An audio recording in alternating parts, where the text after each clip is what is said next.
First of all, good evening, everyone. I hope you're all safe and well out there, and a big thank you for joining us from around Australia tonight for this 10th AAAA webinar, which is on the topic Life Under COVID, State by State. I think most of you know me, but those that don't, my name's Stuart Charity. I'm the CEO of the AAAA, and I'll be also acting as the MC for tonight's session. And also joining us tonight, we've got a great panel of speakers and panellists. We've got Lesley Yates, our Director of Government Relations and Advocacy. We've got Steve Grocl, who's the Manager of J&F Motors here in Melbourne, and Adam Pay, who's Managing Director of mycar, based in Sydney, but obviously with outlets all around Australia. It doesn't matter if you're in a COVID recovery state or like us here in Melbourne in stage 4 lockdown. It's been an absolute horror year for everyone. New regulations, new ways of doing business, and in many cases, just trying to survive has become a regular in our everyday lives. And COVID has impacted everyone in our industry, in every segment, in every state in Australia. So in tonight's webinar, I'll kick off first by providing a bit of an update on some market intelligence we've done on the impact of COVID out there. So you might recall that we did a workshop survey in May. We've now repeated that in July, so I'll give you those findings. Lesley will then provide an overview of the various state and federal government support programs, particularly those that have been released in recent weeks to support the recovery out of COVID. And then we're going to turn to Steve and Adam for a first-hand account of really what's happening out there on the ground. And we've included both Steve and Adam on our panel tonight for their different perspectives. Steve's from a small family-owned business in suburban Melbourne, and Adam can provide that perspective from the larger workshop chain, which has that national footprint. But tonight, we want this session to be interactive. We just don't want to talk to you and have death by PowerPoint. We want to hear your experiences. This is really about checking in with each other, sharing stories of challenges, adaptation, resilience, and survival. So just before we kick off with the formal presentations, I did want to go through a few housekeeping points.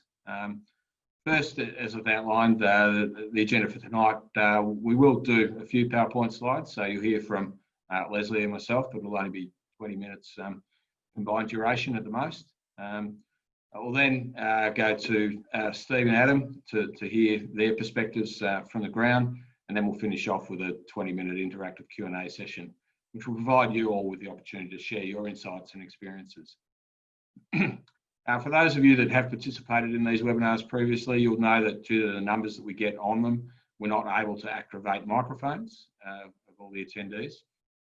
But we do want you to participate in the Q&A session. So at the appropriate time, we'll call for questions. And if you move your cursor around, you'll see a Q&A button. Just type your question in there and we'll throw it out to the panel and move forward that way. So, and the final housekeeping point is that we will be sharing tonight's presentation, the slide packs after the webinar, so there's no need to take notes. So I'll kick off my presentation now. And really, as I said at the outset, the majority of my presentation will cover off some of the major findings that came out of the follow-up workshop survey that we've done in July.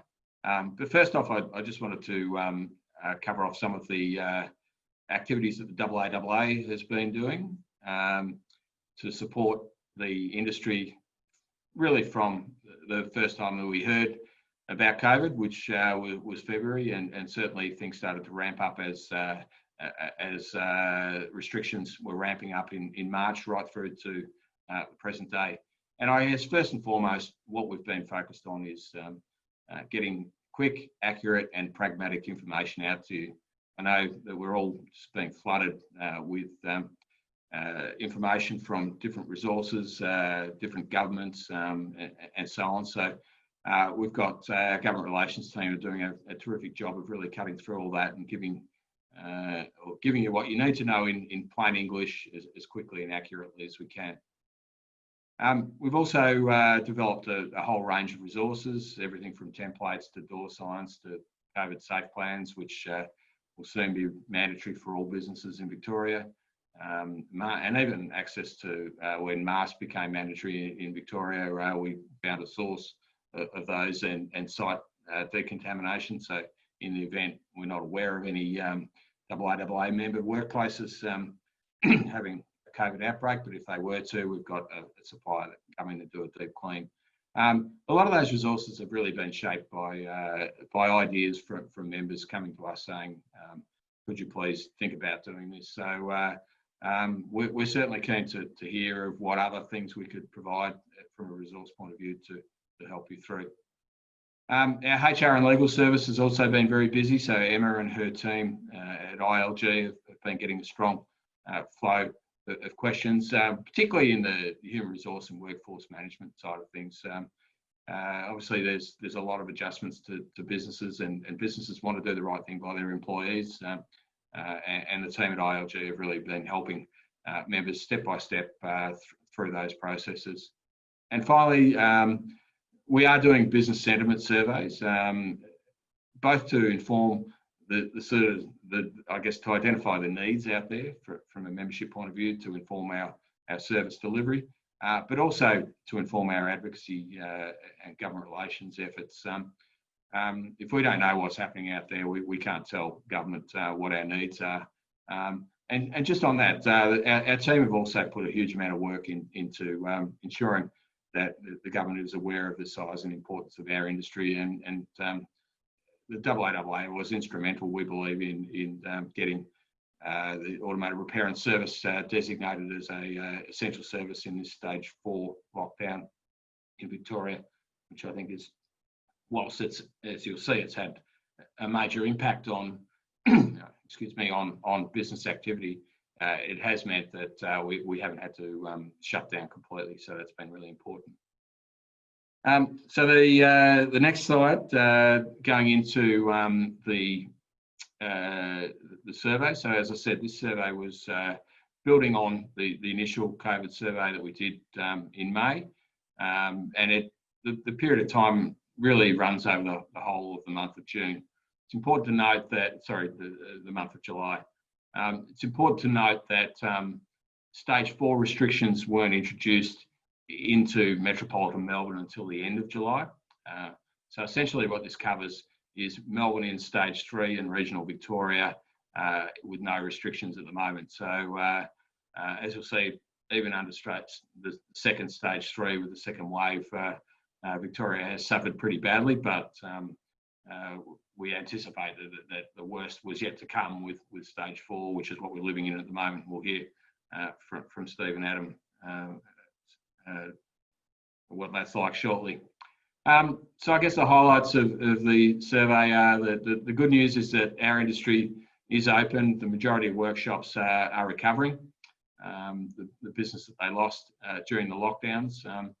But there are a couple of alarming trends. I think first of all, what we're seeing, and we'll show you a slide shortly, that businesses are having to do more with less. So whilst most businesses outside of Victoria are getting back to normal operating hours, a lot of them are on doing that with less staff. So they're having to do more with less. And Victoria is really a significant concern. The ongoing impact of the pandemic is clearly visible. And you'll see in the results, it's really night and day in terms of Victoria and the rest of Australia. And most operators are expecting it to get worse before it gets better.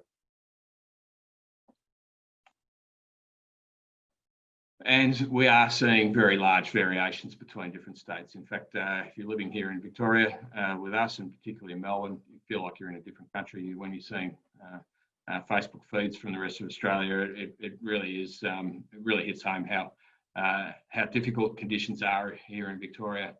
And what we're seeing, there's probably, I guess, 3 tranches of states. You're seeing Western Australia, South Australia, Northern Territory, and Tasmania, to a lesser extent, really returning to parity. And in some cases, some workshops are actually busier than they were pre-pandemic.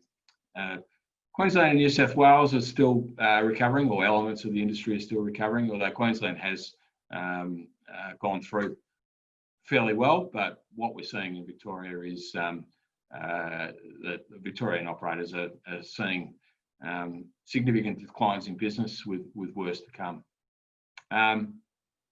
And I think overall, what we're seeing is Australia-wide, about 15% of workshops are under significant revenue stress. If you compared that to most small business sectors, that would be faring pretty well. But the problem is that in Victoria, that figure is over 40%, which is huge. And we believe that Metropolitan Melbourne businesses, workshops, will need a significant level of support to help rebuild their businesses on the back of this. We know that the independent workshop sector is predominantly small family-owned businesses. They don't have huge cash reserves, and we are going to need support to get behind them.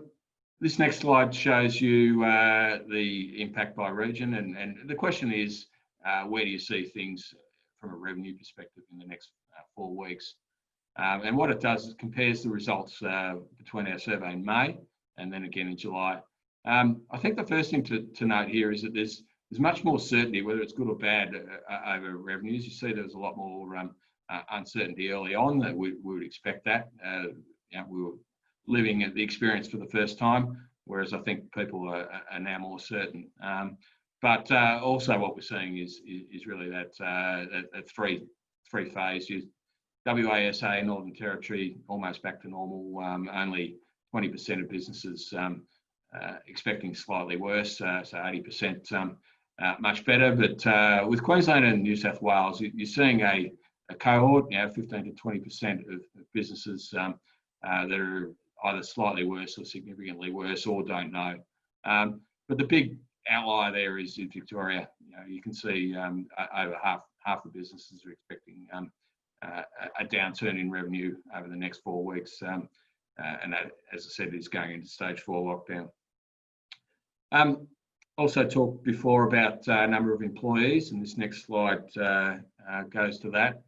I think this is hopefully this trend is a temporary one. What you don't see there is the variation between the states. It's pretty consistent across all states, but essentially a third of businesses have less staff now than they had before COVID-19.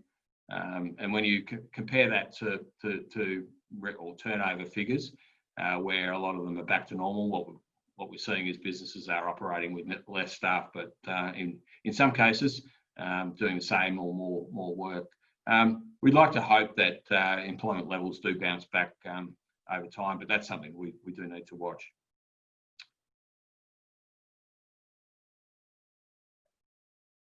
I guess the other thing to say, and this is not surprising, our sector is by its nature very resilient and very optimistic, and even considering all the things that are going on, particularly in Metropolitan Melbourne, overall there is still a high degree of optimism. And also what we've seen, and this is about the resilience of our sector, is we've seen massive changes to business processes right across the sector, and they're very, very widespread. Sanitising of vehicles is basically 93% of workshops doing that, so virtually every workshop in Australia has now adopted that practice. Contactless pick-up and drop-offs, 80%. Interestingly, that in the areas that the states that are doing the best, are seeing the highest number of, I guess, altruistic activities like supporting essential workers with complementary services, 60% in WA and SA. Interesting trend around express services, so that shorter safety service, 33% of businesses nationally are offering those. Interesting to see whether that's just a short-term thing to I guess, appease customers' concerns about minimising contact, but also I think it's being driven a little bit by the situation in Victoria at the moment, where you can only do emergency repairs and service. You can't do scheduled servicing. But yeah, quite a pivot in the services offered. And the final slide here is how workshops have I guess, pivoted to market themselves. And what we are seeing is much more proactivity in the way that workshops reach out to their customers. And for instance, this slide here shows the level of SMS messaging to inform customers that you're open and that you're available to do their scheduled servicing or emergency repairs, depending on where you are. And we see a big jump nationwide from 58% of workshops doing it in May to 77%. But what we will see is on the back of this is a need for the industry and for the larger groups to do more in terms of public education, to restore public faith in getting their car serviced, to make sure that that all of those changes in processes in safety systems and whatever are being communicated out to customers so they feel comfortable coming into our workshops. And we as the AAAA are looking at campaigns around promoting the merits of independent repairers and service, because we think that our industry, once restrictions are lifted right across Australia, will bounce back very quickly. So that's it for my introduction. I'll now hand over to Lesley Yates, our Director of Government Relations and Advocacy, who's going to give us a state-by-state rundown of some of the assistance and resources that are available for the various state and federal government agencies. Lesley. Thanks, Stuart. I'm going to do a really quick overview because we put most of this information on our website, and I'm sure what I want to do tonight is just raise awareness of some of the things that are out there on a state-by-state basis and encourage you to check them out. So rather than go through every single state one by one, I just want to talk about the sorts of things that are available, and we will furnish our website with all of the links, and you'll get copies of this presentation as well. So just my kind of top highlights in terms of government assistance. We know from our surveys that 58% of our workshops are using JobKeeper. So it gives you a good sense that really people are using the resources that are available to them, and the numbers are even higher for accessing that apprenticeship subsidy. Remember that there has been an extension to JobKeeper that starts on September 28. It will mean a lot of extra employees into the program, and specifically it will mean a lot more Victorians will enter the program. Some 500,000 will be expected to join that weren't able to join before, and that's because these JobKeeper programs apply to employees as of the 1st of July. And also the program's been extended to medium-sized enterprises, so the turnover is higher. The apprenticeship and trainee subsidy also includes medium-sized businesses, and again for employees from the 1st of July. So that's a really important change to the apprenticeship scheme, because we know that some businesses are picking up apprentices who have left other workplaces. So this scheme will enable them to get a subsidy, and we've lobbied quite hard for this to be the case because we don't want to lose apprentices out of our sector. We've also got a high number of workshops using investment schemes, so that's very encouraging. Using the instant asset write-off and the accelerated depreciation. So gives us a picture of some workshops are able to gear up and to purchase new workshop tools and equipment. That's a really good sign in terms of our future sustainability.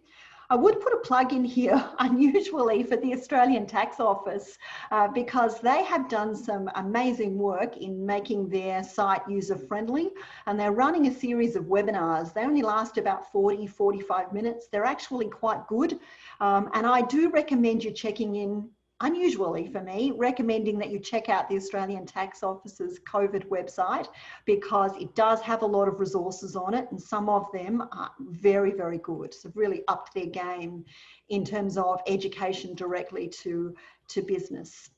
So in terms of state by state, so we've given the federal schemes a lot of coverage, which is understandable because that's where the big dollars are. But there are some interesting programs that are being delivered state by state, and they fall into these categories. So a lot of states are freezing government charges, and it's worthwhile checking in to make sure that any of the license fees that you might be paying have been waived or deferred, or at least the increases have been deferred, so the charges are frozen at current levels. Most states are working predominantly on payroll tax, but I note that in some states this is a waiving, in others it's a deferral. You know, in at least one state they've actually increased the threshold for payroll tax, so that's quite exciting. There are a lot of rebates around. Now these should happen automatically. They're occurring predominantly in ACT, New South Wales, Western Australia and Queensland, but they're supposed to be automatic. So just double check your electricity bill when it comes in and make sure you've got that rebate taken off the bottom line.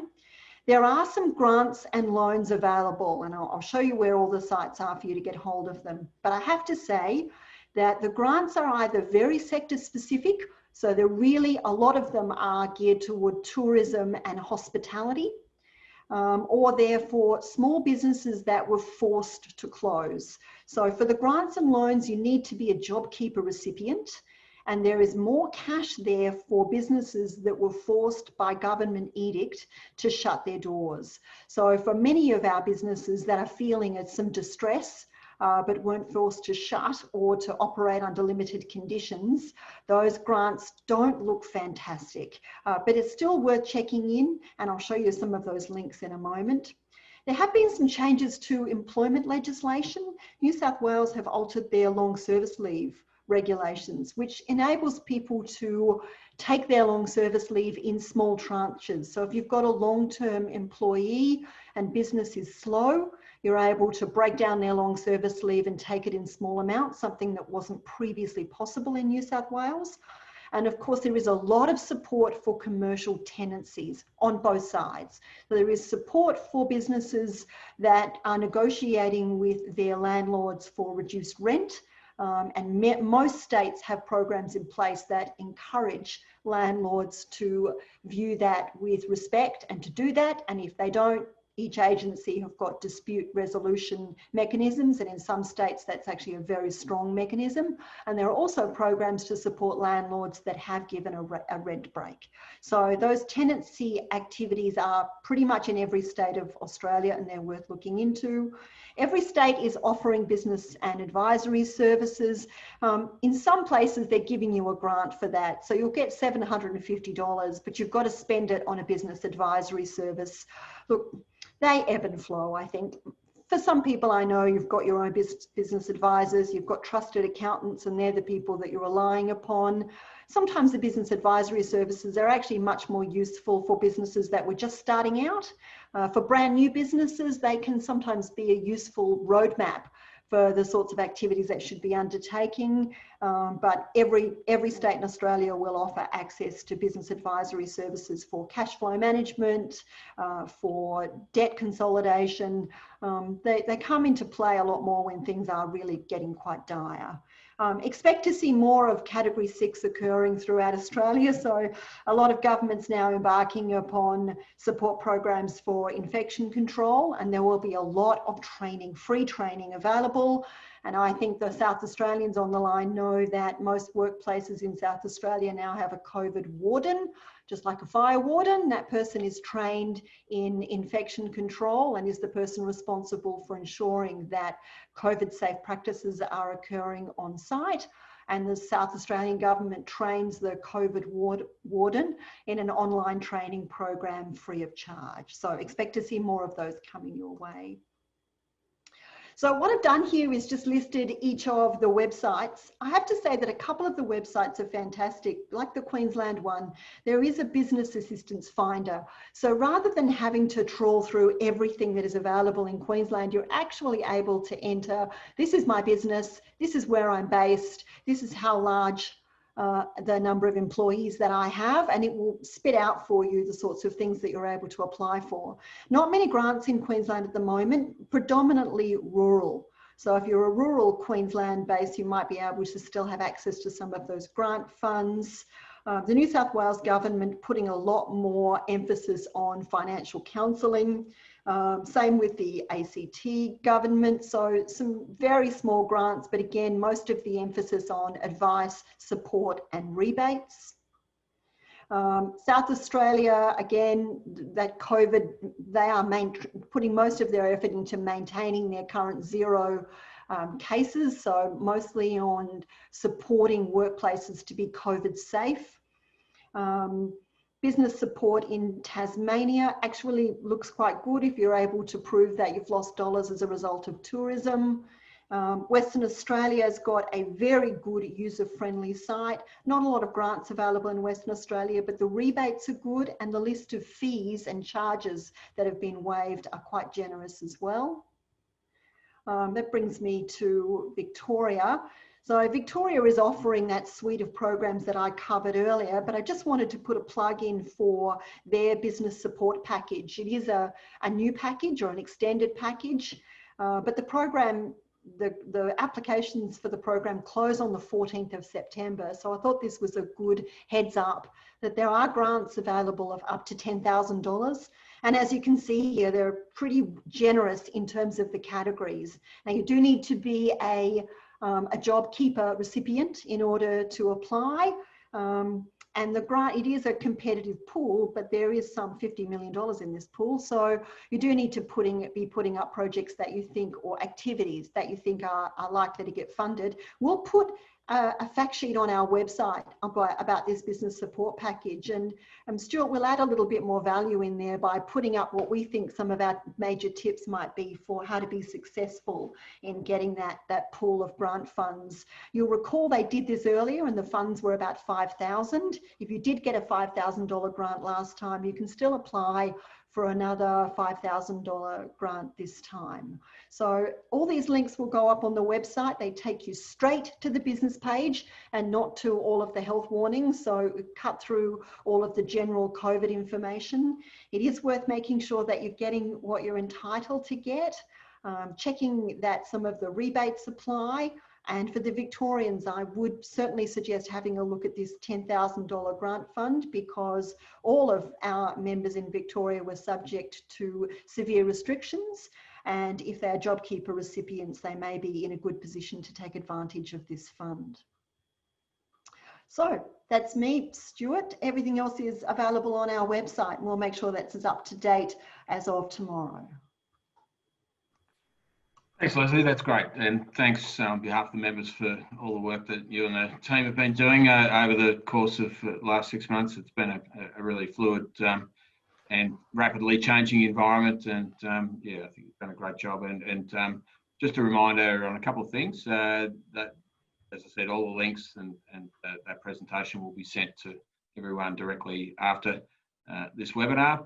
But also, if you've got any specific requests or questions around government grants or support programs, just contact Lesley directly or Elise, who supports Lesley, and they'll make sure that you get good, quick and accurate advice. But thank you.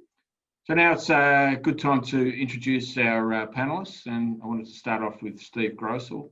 Steve runs a very successful family-owned and operated workshop in Richmond, which is right in the eye of the storm in Metropolitan Melbourne with the stage 4 lockdown, and his business is currently subject to some of the harshest COVID restrictions in the country. So I guess with that opening, and I know there are a lot of people on this webinar as well who are in a similar boat, but Steve, did you just want to start off by giving us an idea of how business is going? You know, is the phone still ringing? Is it quiet? Are your bookings holding up? Are your customers surprised that you're actually open? Yeah, firstly, thanks for having me, Stuart. Look, we've definitely seen probably the toughest times this business has seen in its lifetime over the last, 5 weeks now, since the start of August when we went into stage 4. We've definitely seen a huge reduction in clientele based on, obviously, the restrictions that have been imposed with the inability of service vehicles, etc. But a lot of it also comes down to public perception of whether or not we're open. when the stage 4 restrictions were announced, a lot of inner city Melbourne, of which we're part of, we're 4 kilometres out of the centre of the city of Melbourne, so we're fairly much in the epicentre. But yeah, we've noticed that people are actually surprised that we're open when they initially called us. We obviously made some measures to obviously address that and get it onto all of our customers. But yeah, it's definitely been a very tough patch for us during these stage 4 restrictions. We've probably seen, I would suggest, a reduction in turnover of very close to 50%, based on our previous, even it was coming off a fairly solid July. Literally the phones turned themselves off the day we went into stage 4 restrictions. So it has been tough, definitely. Yeah, it sure has. And what changes have you had to make to the business to adapt to stage 4? I guess it's there's things around safety and so on, but also communicating. It's a little bit of a double-edged sword going out to customers. I think you've got to be really careful about how you do that, because they might think you're just flaunting the regulations and obviously restrictions around general scheduled servicing. Yeah, look, you're definitely correct in what you're saying there. With the toughest thing we found was communicating to those customers in a very subtle way. It's difficult with the public perception of this virus and who should be open, who shouldn't be open. We found that we had to tread very lightly. We've been lucky. We're in a business here that's been around for over 50 years, so we've got a very good core clientele base that look, they listen to our advice. We've kept them updated the whole way through this period, from the initial stages back in March. Basically, as we've gone through stage 3, or back into stage 3, back into stage 4, or into stage 4, there's been a global SMS that we've sent to all of our customers, as well as our social media platforms and emails, to just keep them informed without pressuring them. I don't want to look like we're coming across as a hard sell that we need them to come in today, but it's more just to keep them informed and let them know that we are operating within a COVID safe workplace and adhering to all the regulations. That's the main thing. It was more of a matter of just informing those customers, and we found that was very very helpful, especially, and more so we found it related back to work coming in the door in the stage 3 episodes. When it got to stage 4, people obviously made their mind up that they were going to stay home and do the right thing, which is obviously what the intention was. But in saying that, to the minute they've had any emergency repairs, breakdowns, we found that they've had no hesitation in getting onto us and ensuring that we can do it, which we did intentionally stay open for that reason. We are running at a very reduced capacity, where we're running a 5-day shift, a 5-day fortnight shift for our techs. We've broken into 2 teams just in case we happen to have a unfortunate case of COVID go through the workplace. So we put a lot of measures in place just to stay on the front foot with that. And because of the reduced workforce, it's unfortunately it's difficult for our techs and our workers, but it's allowed us to sort of scrape through and stay open on our full hours to be there for our customers if they need us. Very good. Just one final question. Obviously, we've here in Victoria, all bar I think 3 or 4 weeks of this year, from March onwards, we've been under some form of restriction. How optimistic are you about the future of your business after restrictions are finally lifted? Where do you think you sit? Good question. I personally, we definitely saw a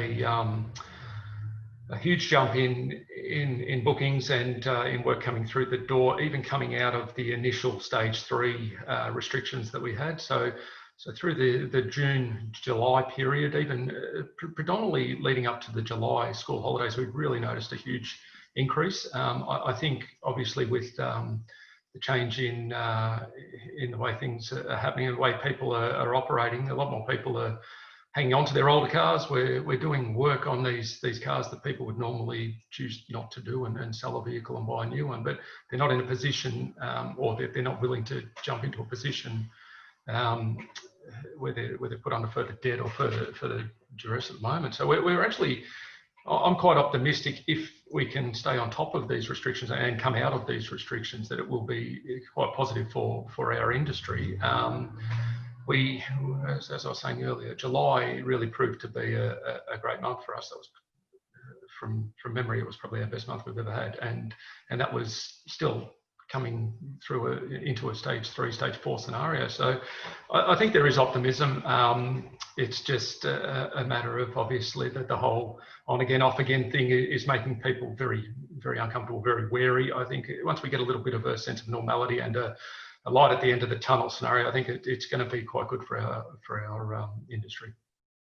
Excellent. Yeah, certainly. I think we just all need to hang in there. There is a very positive future ahead. I think the industry will bounce back, and people will be more reliant on their cars and deferring purchase of new cars. So all those signs are good. But yeah, thanks very much for your input tonight, and we'll hear from you again during the Q&A session. So thanks very much, Steve. Our second panellist tonight is Adam Pay, who's Managing Director of mycar. He's also a current AAAA board member, so thanks for joining us, Adam. mycar, of course, has a significant national footprint, so I guess we're interested to learn how life is different across various stores across the country. But just as an opening question, how do you see the difference?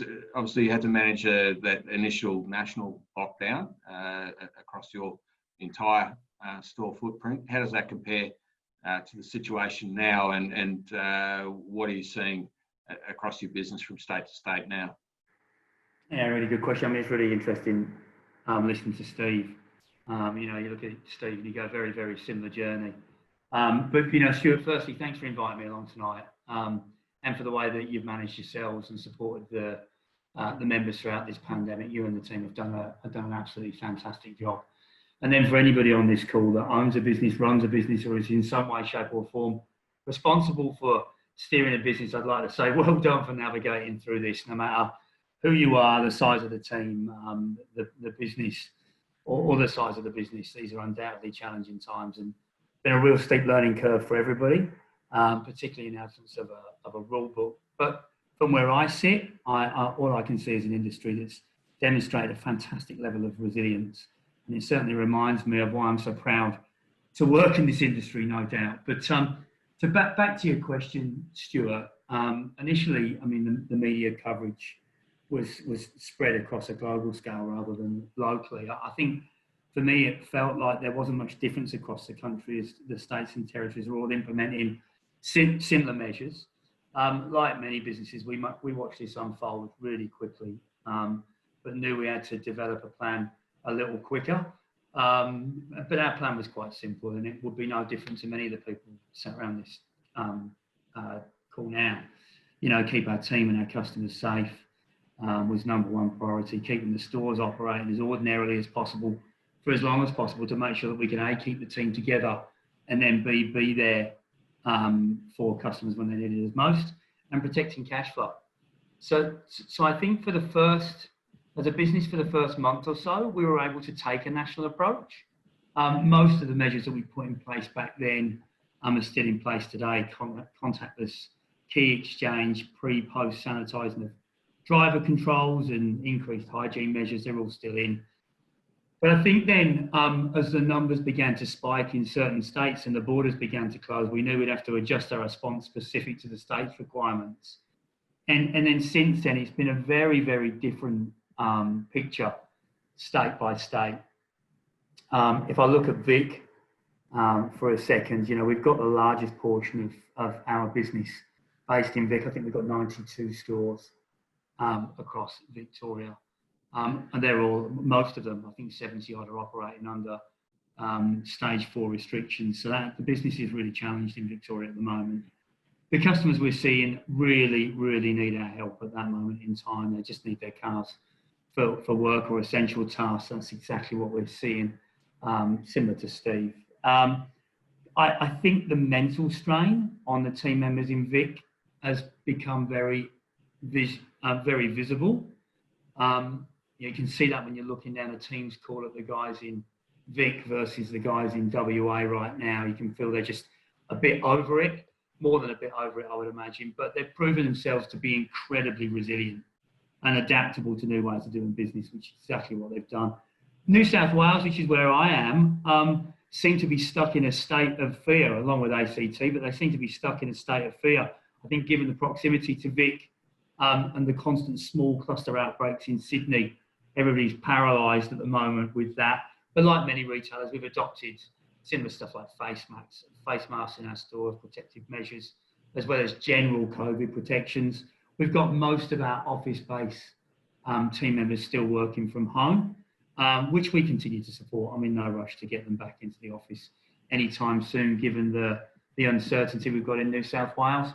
Queensland is just completely polar opposite, and we're seeing more customers now than we've seen before, and our team and the general public just seem to be getting on with their normal lives. However, we are making sure that our strict COVID safety measures are in place and continuing to double down on that. From a WASA NT perspective, much like Queensland, they're in a solid position thanks to the low number of COVID cases, and I think the community confidence. Many of the customers there hitting the road with for their family holiday rather than jumping aboard an international or even national flight. I think though, for all of our stores, the challenge here is making sure that the team don't become complacent. We all know how rapidly this virus can spread and how quickly the environment can change. So from a state-by-state basis, there's massive difference. We're adapting our responses to COVID measures as the state governments and health departments are providing advice. We're also listening to the community around that too. But yeah, we just continue to adapt. It's no doubt been a challenging time, but I think I've seen the very best of the team through these times. Oh, very good, very good. So interested, we all take these difficult times as a learning experience. So what have you learned as a leader of your business and a leader in your industry? And also, I guess, a similar question to Steve, where do you see the future once we are able to I think it's going to be a while before we get COVID completely under control, but certainly when we come out of the lockdown stage of COVID, how do you see the future? If I think about the lessons that I've learned, somebody asked me this question yesterday. What have you learned from a leadership perspective? Move quickly, quicker than you've ever moved, but do it with a cool head and steady hand. Don't sweat the small stuff; it gets in the way. I think learn, think. Excuse me. Think globally. Move quickly, but Australia. I think the globe, Australia, and businesses rarely get the opportunity to press pause, really assess what's important to them. So I certainly felt we've used the time wisely from that perspective, but also carrying those efficiencies forward into what the new world might look like. I think one of my key takeaways, Stuart, Lesley and team, is align yourself with a AAA if you want helpful advice during the pandemic too. So again, well done on that. I think though, how do I feel about what business is going to be like post-COVID?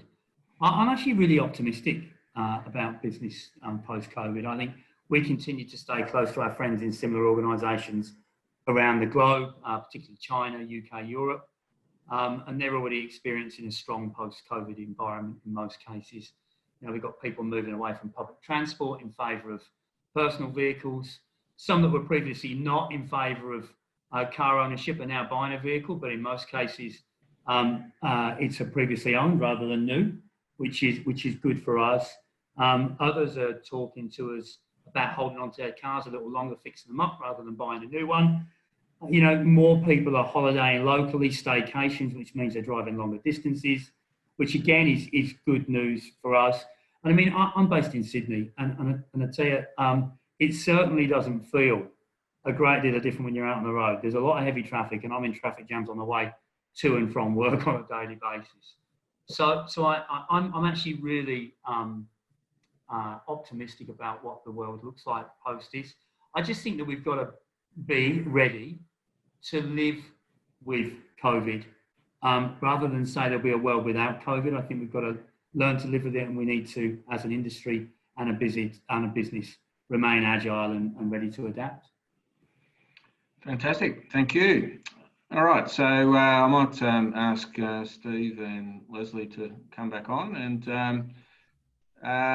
so now's the chance for all of you out there in the audience to fire some questions at the panel. So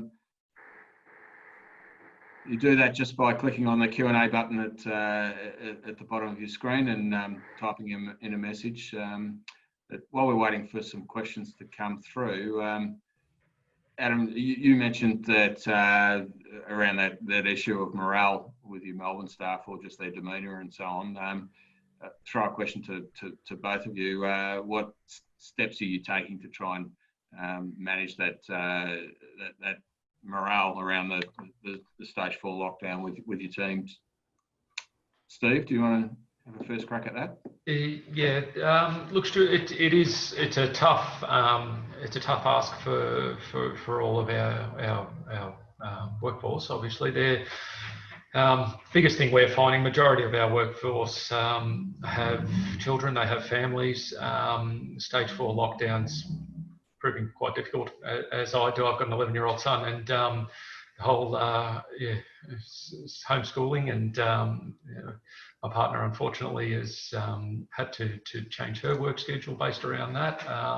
The whole morale associated with this lockdown, it has been very difficult for those guys. But look, as far as addressing that, again, we're trying to be as flexible with them as we can, given the tough ask of having to ask people to drop hours and take time off. We're putting it to them and saying, how would you like to do this? We're allowing change of days to suit them. We're providing them with options as far as obviously the holiday pays and keeping their finances up as best possible. Thankfully, I'm lucky to say we haven't had to lose any staff members over this, and we've been able to maintain our workforce, and for that reason, obviously they're a great team, and as far as actual putting things in place as such, it's more just trying to keep a happy workplace for everyone.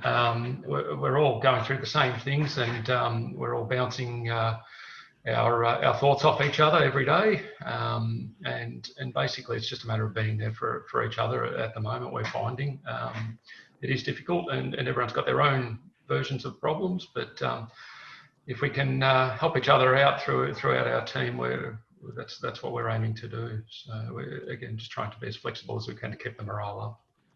Excellent. Adam, did you want to have a go at that one? Yeah. Well, I mean, not a great deal of difference, Steve. It sounds like you're doing a great job. It's certainly a challenge. I think, like you, Steve, we've managed to keep the team together intact throughout this. I think unless you've been living under a rock, you know the severity of the situation. So there's nothing that I can say or we can say to the team members that will help them understand the gravity of the situation anymore. So what we found is that, let's make them part of the solution. So we've got in Victoria now, I think we've got like 350 people in Victoria. At any one point, we've got 50% of our workforce on annual leave or taking up their long service leave or whatever they might be doing. But at the very beginning, we just said, okay, well, we've got to get through this together. So what is it that we can do collectively? And it's amazing to feel the idea. Some of the stuff that I'd have sat in a dark room and tried to think up, I'd never have come up with this stuff. And I won't bore you with the details, but what they've done is by doing that, not only have they come up with solutions to keep everybody employed, but it's kept them active throughout. And they've been the solution, which has been great. I mean, I think the other part, we've got a really good social network through mycar. So we've had time trials on changing tyres and draining oil and doing all of that stuff at the same time. Brought the vehicle in, the company vehicle in, and had time trials on fitting tyres, changing tyres out, just to keep people occupied when there's not a great deal of business about. When we're desperate to keep the stores open for the people that are desperate to get their car fixed, but ultimately there's not a great deal of people about. So you just got to keep the teams active, but keeping it fun, keeping it light-hearted, keeping them up to date on every decision that we're making and making sure those decisions are collective ones has worked really well for us. So I look into the Teams call and I see the guys and girls in Victoria, and there's a different weight on their shoulders every morning they wake up. They feel locked in, but I certainly feel that they feel supported, which is the most we can do at the moment. Yeah, excellent. Okay, we'll go to audience questions. One from David Fraser from Capricorn. Hi, David. Great to have you on the call. Good question, actually, too. So is there one thing that you weren't doing pre-COVID that has forced you to do that on reflection has been good for your business and that you'll now retain as a permanent part of doing business? So what's the one? It's probably a lot, but Steve? Yeah, look, there's a number of things that we've had to adapt that will definitely continue. Obviously, in terms of hands-on type things, definitely the sanitation and the cleaning aspects, keeping everything obviously as well sanitised as possible. We found that obviously it's prevented any contact with COVID in our business, but it's definitely keeping people healthy. We're finding that our workforce hasn't actually, we haven't had any real sicknesses in this whole period. So apart from the whole COVID thing, it's actually, it goes to show that we probably were lacking a little bit in certain things. So I think a lot of people have realised that. So there's definitely that aspect. In terms of the whole contactless scenario with customers as well, we've worked out that, you can do things far more efficiently without having to just have customers standing around in your workplace waiting, well, not workplace, but in waiting rooms waiting for their vehicles.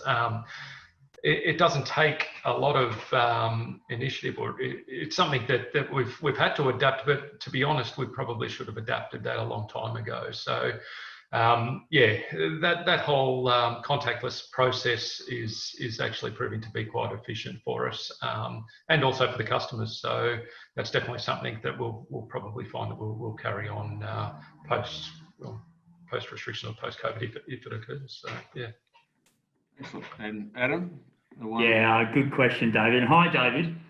Good question. I think mine's really simple. I think there's a personal one and there's a work one too, and I think they link.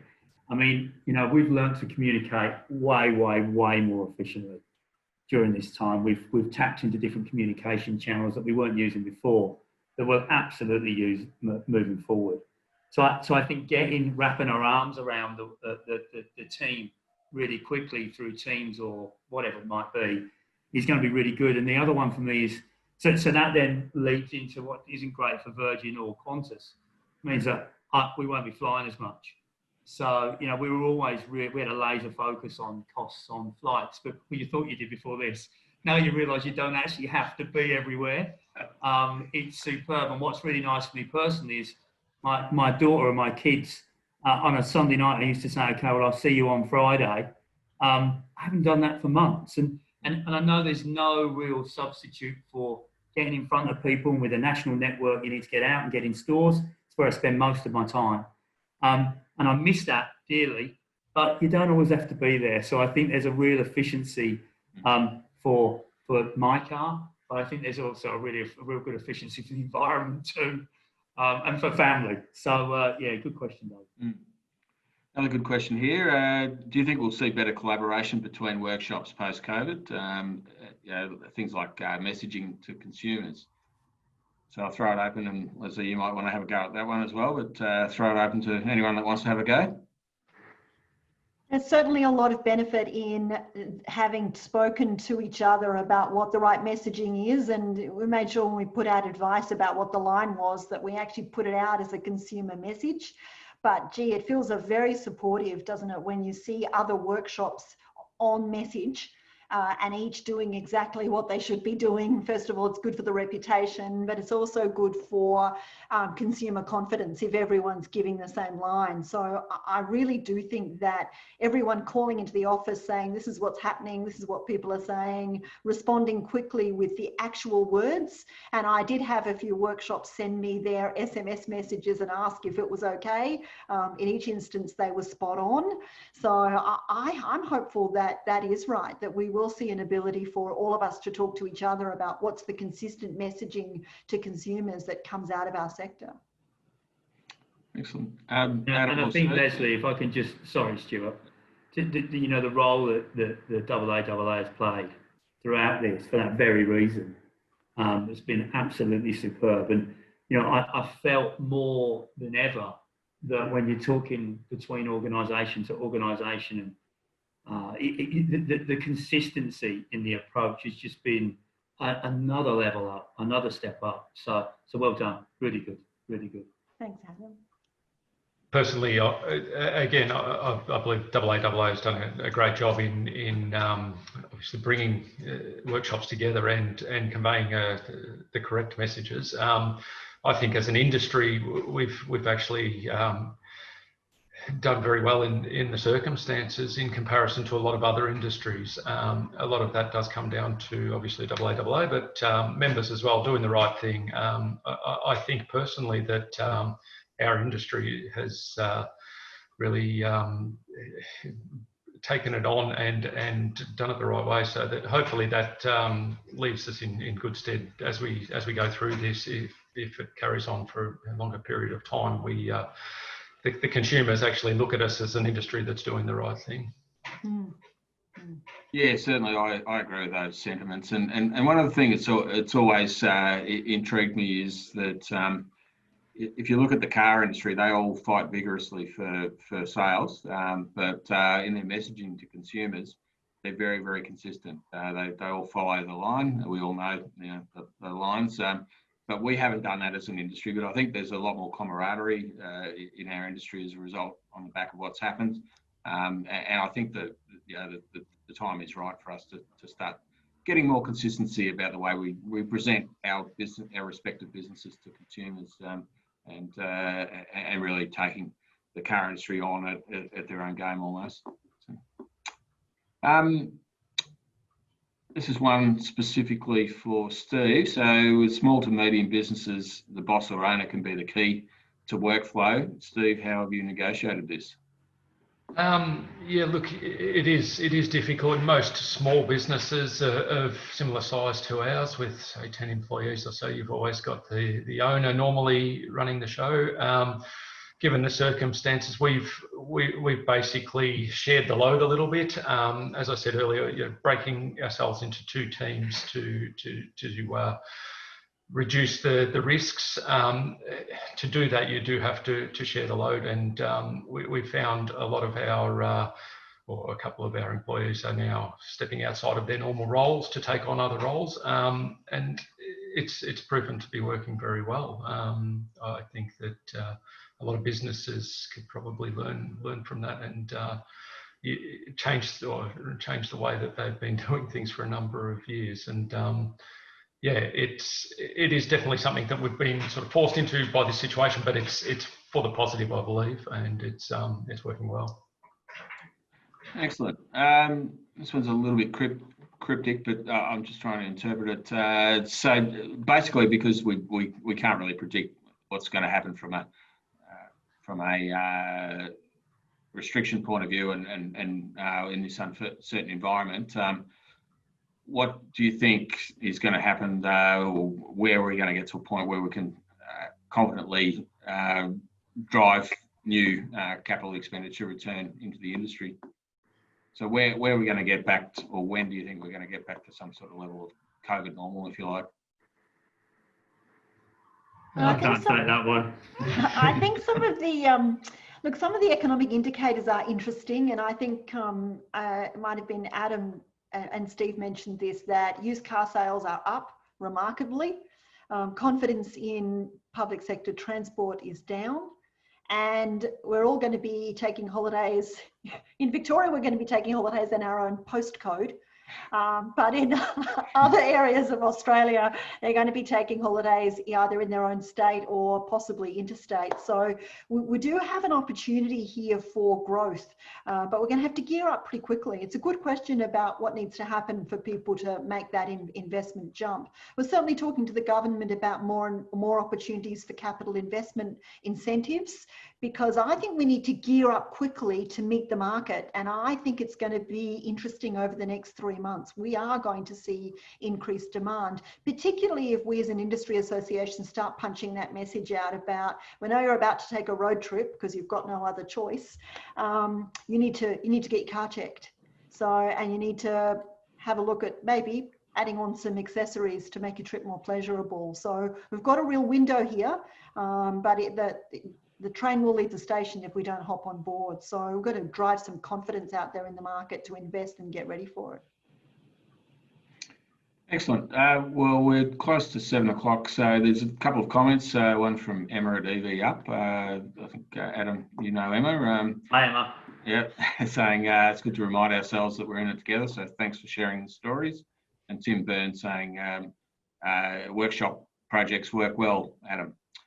So just in closing tonight, I did really want to thank Lesley and particularly Elise as well for all the work that you're doing to support the membership and our wider AAA team. I mean, we're all working from home and you know, working our butts off to try and support the industry at this critical time when you need us most. And I'm very, very proud of our team and what they're doing. And to Adam and Steve, thanks so much for giving us your time and your insights tonight. We really appreciate it. You're very candid and open with your thoughts. And I do really think that one of the bright things that will come out of this is far more collaboration between independent workshops, even though we do compete for customers. You know, I think what we want to do is grow the pie for everyone, and that will come through collaboration. So thanks very much for sharing your time and insights tonight. No, I wish everybody, sorry, Stuart, I wish everybody on the call the very best. I'm sure that we're going to come out of this in the very near future. I'm sure we'll all be better for it on the other side. So yeah, best wishes. Thank you very much, guys, and yeah, thank you very much, Stuart and Lesley, for all your work through all of this. It's been it'd be very difficult without all of that hard work that you've put in. So thank you. No problems. And finally, I'd like to thank everyone for being on the line for this webinar again, and for your ongoing support of the AAAA. There are a huge amount of resources that are in place now that are there for you. So go to our website, www.aaa.com.au. There is a specific COVID-19 resource centre there with all the information and links from tonight. But as I said, we will email you the presentation pack for tonight. And also, again, a reminder, if there's any workplace relations issues or what have you, to contact Emma Daly and her team at AAA Employer Assist on 1300 369 703. So with that, thank you again. Please stay safe, keep punching. We're seeing some light at the end of the tunnel, and we are really, really confident that our industry is going to come out the other end and really bounce back strongly. So stay strong, support each other, support your team, and look forward to catching up again soon. Thank you very much. Thank you.